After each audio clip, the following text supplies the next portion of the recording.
오늘은 부활 주일입니다. 사실 이 부활이라고 하는 단어는 우리 기독교에서 가장 중요한 언어입니다. 만약 우리 기독교에 부활이 없다면 기독교가 결코 되어질 수 없습니다. 우리 기독교 신앙의 가장 중심을 이루고 있는 것이 바로 부활이라는 것입니다.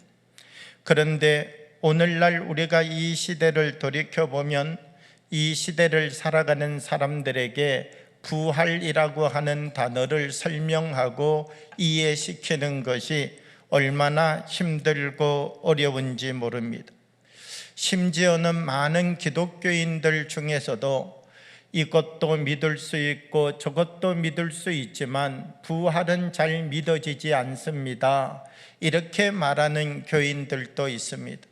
부활신앙이라고 하는 것은 우리가 할렐루야 아멘 하는 이와 같은 신앙의 단계에서만 머무는 것이 아니라 주님이 지신 십자가를 우리도 함께 지고 죽음의 언덕을 넘어서서 하나님이 우리에게 주시는 생명의 빛을 향하여 걸어갈 수 있는 그 깊은 인내와 또 그 깊은 부르심에 응답하여 갈 수 있는 열매를 맺어가는 신앙이 부활의 신앙이라는 것입니다. 사실 우리들이 이 시대를 돌이켜보면서 부활 신앙의 믿음을 갖는다는 것 쉬워 보이지만 결코 쉬운 일이 아니다라고 하는 것입니다.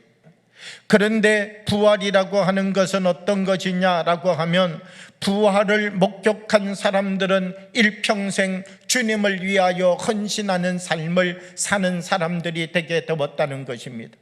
병을 고쳤던 사람들, 육신의 연약한 것을 고쳤던 사람들은 상황과 조건이 바뀌자 뿔뿔이 흩어졌는데 예수님의 부활을 목격했던 사람들, 그리고 그 부활의 증인이 되었던 사람들은 마지막 순간까지 순교의 자리에서도 주님을 부인하지 아니하고 십자가를 지키고 부활의 증인의 역할을 감당하는 삶으로 자기의 인생을 마무리 짓는 사람들이 되었다는 것입니다. 오늘 우리가 성경 속에 들어와서 살펴보더라도 부활을 믿는 것은 결코 쉬운 일이 아닙니다. 예수님께서 부활하셨습니다. 그러나 예수님이 부활하셨을 때 그때 당시의 상황으로 돌아가서 보게 되면 예수님의 제자들도 예수님이 그렇게 아꼈던 예수님의 근처 가까이 서 있었던 사람들도 심지어는 예수님이 십자가에 못 박혀 돌아가실 때 끝까지 십자가를 지켰던 사람들도 예수님의 부활을 믿는 것은 결코 쉬운 일이 아니었다는 것입니다. 먼저 우리는 부활을 믿을 수 없었던 사람들의 모습을 성경 속에서 한번 살펴보려고 합니다.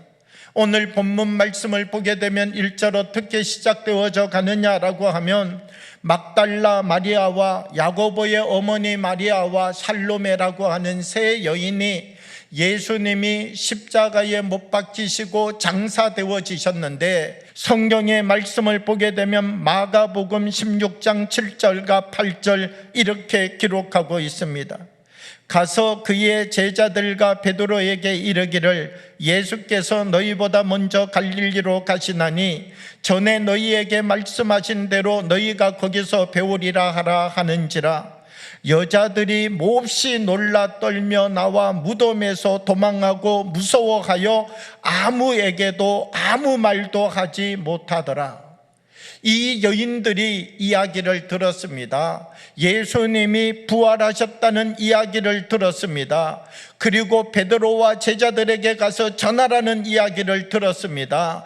그런데 8절 말씀을 보니까 아무에게 아무 말도 못하더라 이렇게 기록하고 있다는 것이죠. 이 여인들도 무슨 생각을 가지고 있었다는 것입니까? 어떻게 죽은 사람이 살아날 수 있느냐는 것입니다. 예수님의 무덤을 찾아갔던 이 여인들, 예수님의 부활을 믿을 수가 없었습니다. 그럼 이 막달라 마리아는 어떻게 예수님의 부활을 전할 수 있는 사람이 되었습니까? 마가복음 16장 9절과 10절의 말씀을 보면 예수께서 안식 후 첫날 이른 아침에 살아나신 후 전에 7 귀신을 쫓아내어 주신 막달라 마리아에게 먼저 보이시니 마리아가 가서 예수와 함께하던 사람들이 슬퍼하며 울고 있는 중에 이를 알림해 그랬습니다.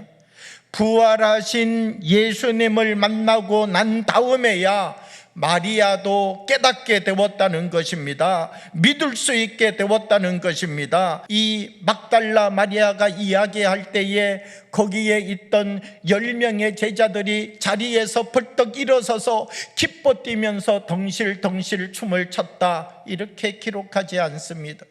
거기에 있었던 10명의 제자들은요, 냉담한 반응을 보였다는 것입니다. 마리아가 보았다면 제자들이 믿어줘야 되는데 이 예수님의 제자들조차도 예수님의 부활을 믿지 않았다는 것입니다. 그들은 예수께서 살아나셨다는 것과 마리아에게 보이셨다는 것을 듣고도 믿지 아니하니라.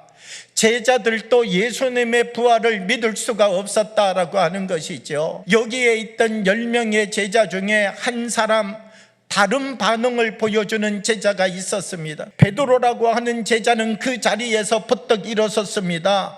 그리고 어디를 향하여 달려갔는가? 예수님의 무덤을 향하여 달려갔습니다. 달려가서 보았더니 거기에 뵐 것 있는 것 아니라 예수님이 입으셨던 세마포만 거기에 놓여 있었다는 것입니다. 그런데 베드로가 내린 결론은 무엇이냐? 예수님의 부활을 믿을 수 없다는 것이었습니다.